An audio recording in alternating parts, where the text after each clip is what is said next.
the Hollywood Actor Podcast with Bianco, Part 2. You were dancing through grade school, and then you were going through this Equity Playhouse experience, community theater, and then were there two different theaters, a community theater and an Equity Playhouse? Yes. Okay. And so that was, and were they both dealing with mostly musicals, or were there any straight plays that you were involved in? It was mostly all musicals. The only straight play I actually ever did was Little Women, and it was my last show that I did with Main Street, and I was the lead, Joe, which was like a banger way to just leave. But and that's when I really was like, wow, I love the realness of it, because I didn't play Joe too crazy. Like, yeah, I know it's theater and you have to play it a little bit bigger for the whole audience to see, yada, yada.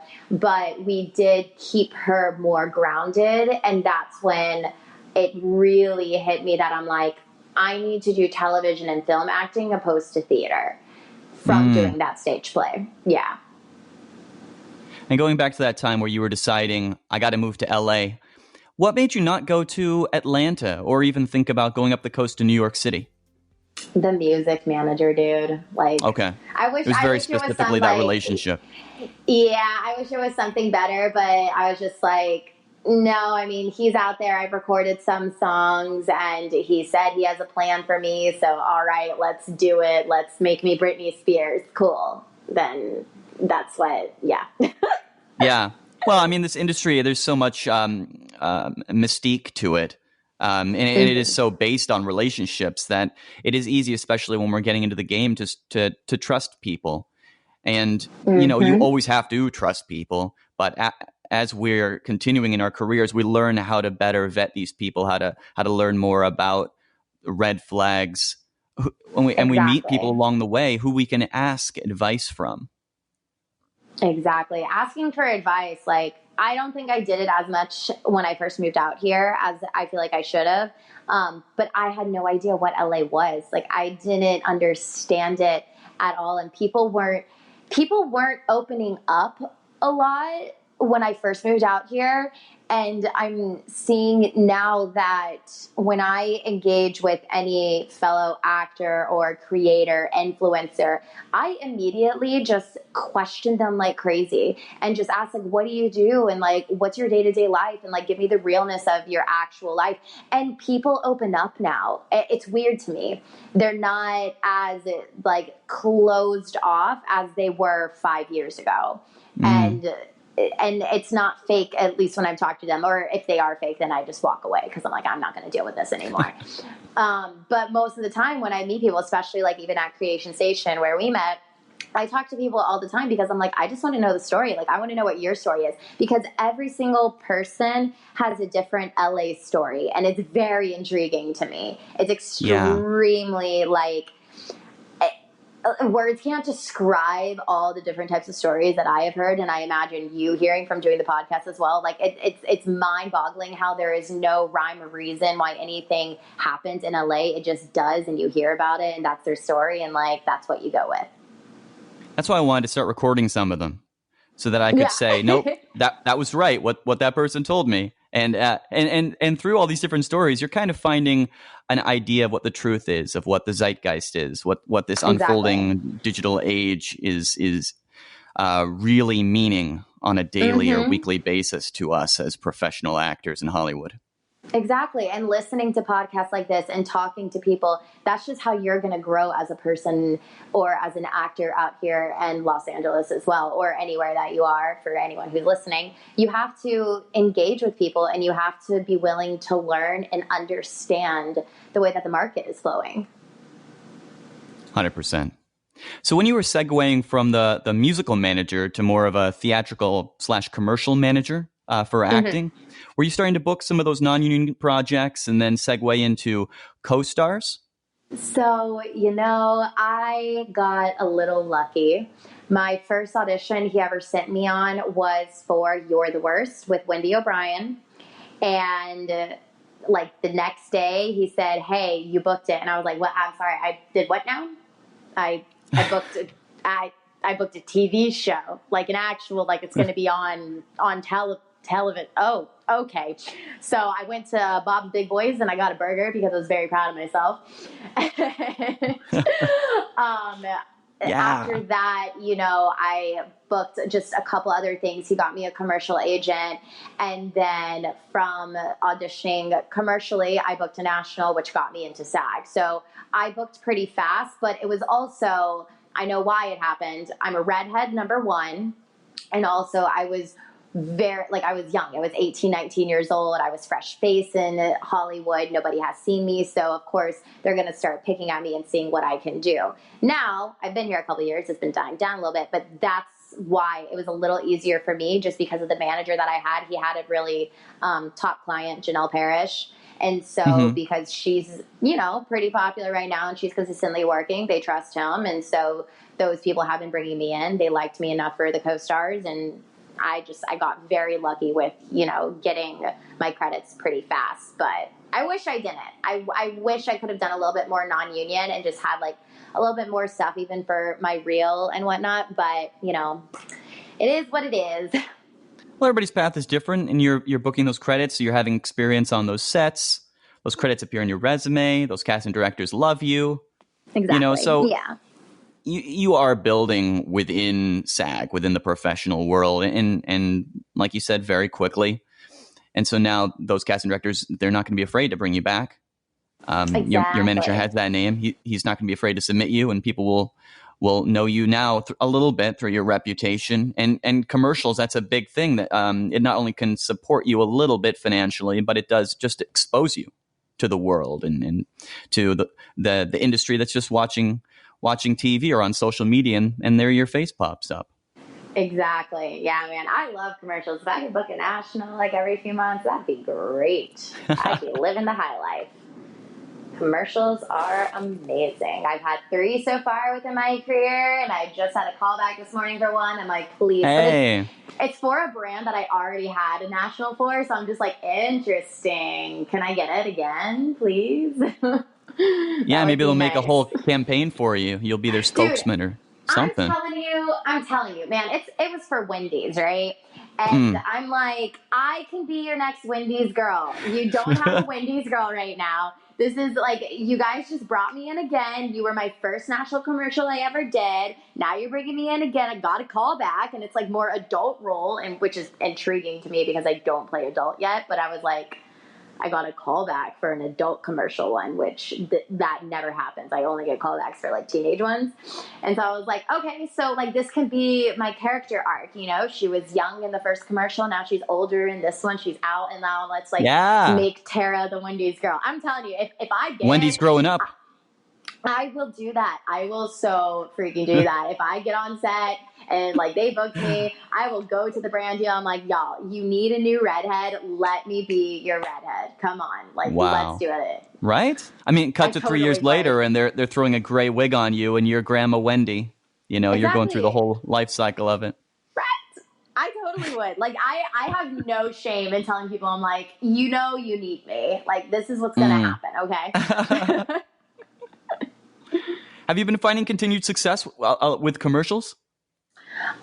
It's very here or there. I mean, 3 nationals, a couple digital. It's been cool. Every year has been something, which is nice. But it's just not as much as I would like. I would like more than just 1 national a year, 1 digital a year. I would like a couple. But I will say, I mean, every year I've been out here, I have done something, whether it be a co-star, whether it be a commercial. So that's nice. Now I'm just praying that it, gets busier and busier for me. Yeah. Well, I mean, we can't control that, but it seems like you're doing the work. You're going in, you're getting the auditions, you're pleasing the casting directors, producers, and sometimes it's lining up. And that does seem like, it's hard to quantify the amount of auditions to callbacks to bookings ratio for everybody, but it does seem like a couple things here and there throughout a year is almost like the working Hollywood actor experience in a lot of ways, at least the average one that I'm running across. Yeah. Yeah, no, for sure. And I mean, here's the stigma that I really get irritated with, though, with some people. When people say working actor. There are so many different definitions that is, because a working actor to me is like you are in SAG because like once you're SAG, it's like Professional Screen Actors Guild, like you're paying your dues and you're on like network credits. I definitely feel like if you're non-union and like you're working, you're not getting as many credits as you would be as SAG. So that's my thing. I'm going to take a stance on working actor. I feel like I want you to say working actor once you're in the union and you've been getting credits type of thing, or if you're like SAG eligible, something like that. But I feel like I want people to use that term once they get to SAG, because you can do tons of non-union stuff, but that's like nothing. Potentially, it could be like you could do something and then it disappears and you never hear from it again. But like a television show, if you book it, you are booking. Like it's going to keep going. You keep getting those residuals. So if you have like one network credit of some sort, then I say, okay, you're a working actor. But what I was getting into is the stigma that people think working actor means like they're solely making their money on acting. And I'm like, no, working actor means, yeah, you're in SAG, you're SAG eligible, one of the two, and you have some credits behind your name, but it doesn't mean you're consistently working, because you're not always going to be on set every single day unless you're a series regular. And even then, if the show ends, then what? A lot of working actors still have regular jobs, are still doing the day-to-day daily grind, you know? And so a lot of people think it's like, oh, you're a working actor, that's so awesome, you're doing so much stuff. It's like a working actor, if they're making money just on acting alone with being a working actor, like they have to book at least 4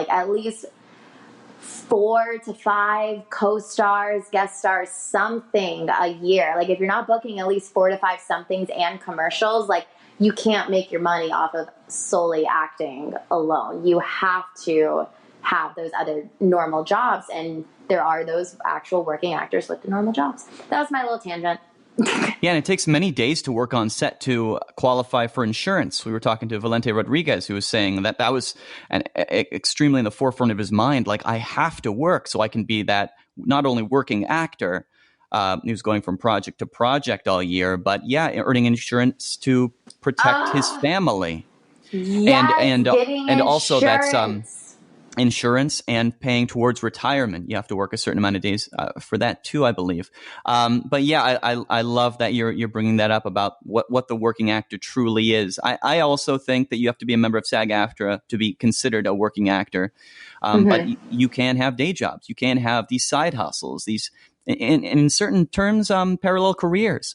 Michael Caine took a break from acting when he was transitioning between leading man to these grandfatherly roles, and he ran a restaurant. It doesn't mean that he wasn't a Hollywood actor for those years. It doesn't mean he retired. It just means, he just wasn't in the flow of it. The industry wasn't meeting him, and it wasn't because of his talent at all. It was just they were trying to place him.